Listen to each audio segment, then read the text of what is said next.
Okay, so the new design has a Luer lock on this side. So we're sending some extra Luer lock plugs, but this always will need to remain on to not leak. But the nice part about that is it allows you to very easily attach a syringe, leave the plunger in all the way depressed, so that when you put a different syringe into the main seal, you make sure you're pushing through. Now, the pressure that would typically build up in the vessels would push all the way through. So you're able to push that air all the way through.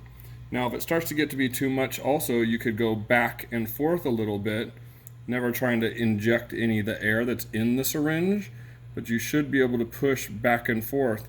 Again, go slow so you don't pressurize the system too much. Sometimes the plunger might get stuck a little bit, so you don't want to let it build up too much pressure before the plunger pulls back. You might need to pull it back a little bit in order to make sure not too much pressure builds up in these vessels, or else it will burst like it has done already.